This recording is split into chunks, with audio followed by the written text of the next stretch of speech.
left side. Keep the right foot down if that's enough. Start to hug, left knee in. Hey everyone, welcome to class and welcome all of my running bad yogis out there. So this is a short sequence that you can, honestly, I was gonna say you can do it, but I'm gonna say you better do it. Definitely after every single run you take and before if you wanna fit it in as well. So these are just 4 stretches that are absolutely essential for all runners, especially those of you who really love running and you run multiple times a week or you run long distances. It's so important for the longevity of your running career that you take care of your body so that you can do this for a long time. So you'll need some kind of strap. If you don't have a strap, a towel is totally fine, and just move that off to the side for now. So the first thing we're going to do is a kneeling lunge. You're familiar with this one, I know, but it's just really, really great too. It's a really great one. So step the right foot back, drop the knee down.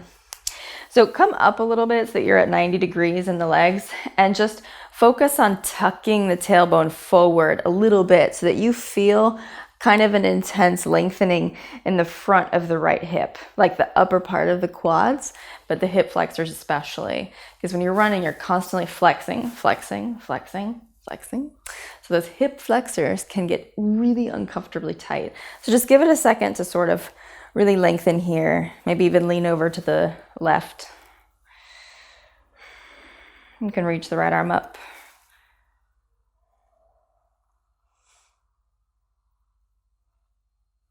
And if this is like just totally your jam, you can stay here. If you want to just add to it, you can start to sink down. Maybe just keep the hands on the left thigh. But either variation, that leaned back side stretch version where you're really getting into the hips is great. This is also great. So you can take your pick for either when you're going through your stretch. And you don't have to hold for a super long time. We're just going to hold for a few more breaths. Maybe like 20 to 30 seconds per thing is enough. So this doesn't have to be time consuming. Sit back, switch sides. Right leg is going to come forward. But remember, we're going to start up here just so that we're even. And just scoop the pelvis forward. Feel that length. Lean forward just a tiny bit until you feel something. And then maybe start to lean over to the right. Maybe take the left arm with you.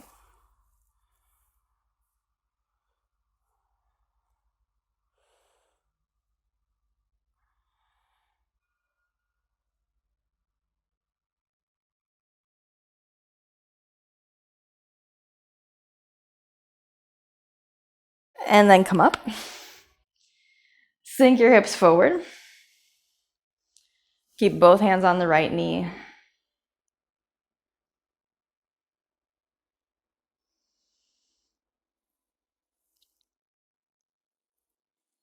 And just take a couple more breaths.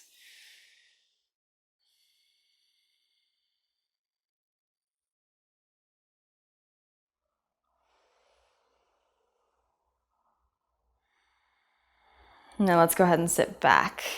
So another place, bring the right leg behind you.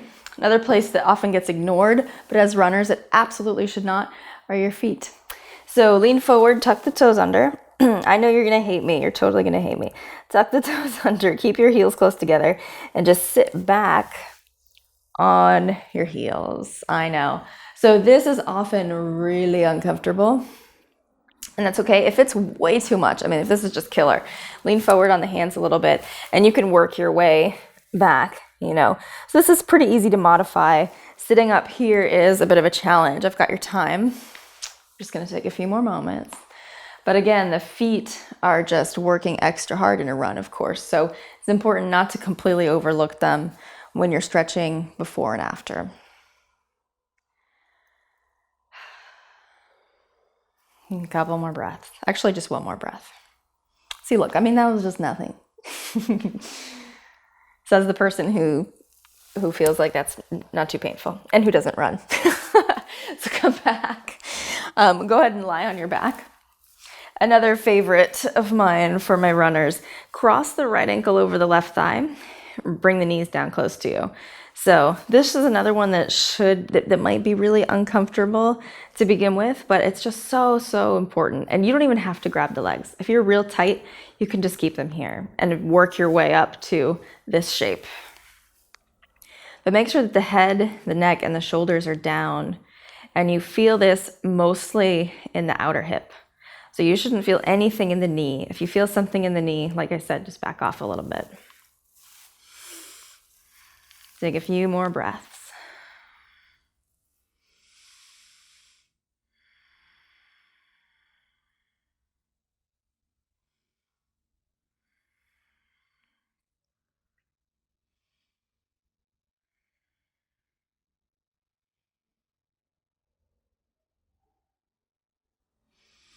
Gently release, unhook. Take your left ankle over your right, and then maybe you stay here. Or if you have the range of motion, you can pull it in close. And again, pay attention.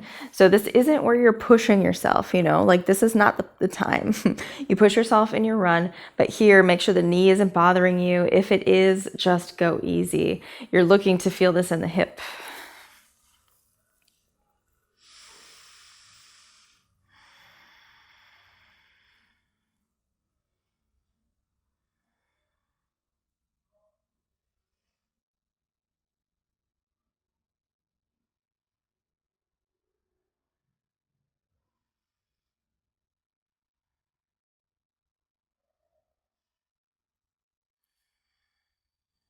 Gently let go.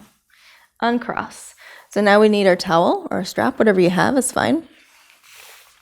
Lasso the right foot. This is one of my favorites too.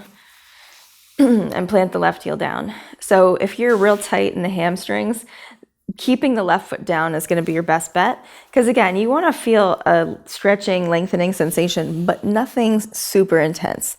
As long as you feel something, that's enough. If you're real flexible, you can also extend the left leg straight out in front of you and keep drawing the right knee down. But again, this is not the place where you're pushing past your limits and really trying to hustle and make it happen. This is your restoration. This is your recovery. Especially for those of you who are really serious runners, you have to treat yourself like an athlete, and so having something like this little sequence of stretching is really important. Like I said, for the longevity of your career.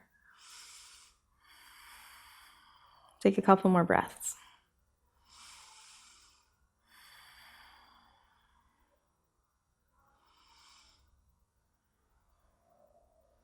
Let's switch. Left side.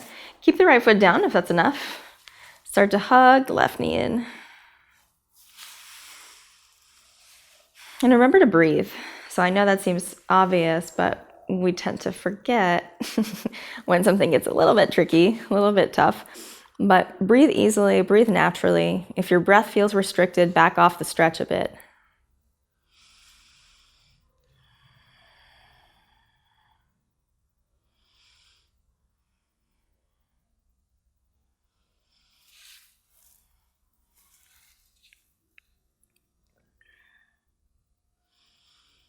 And take a couple more breaths.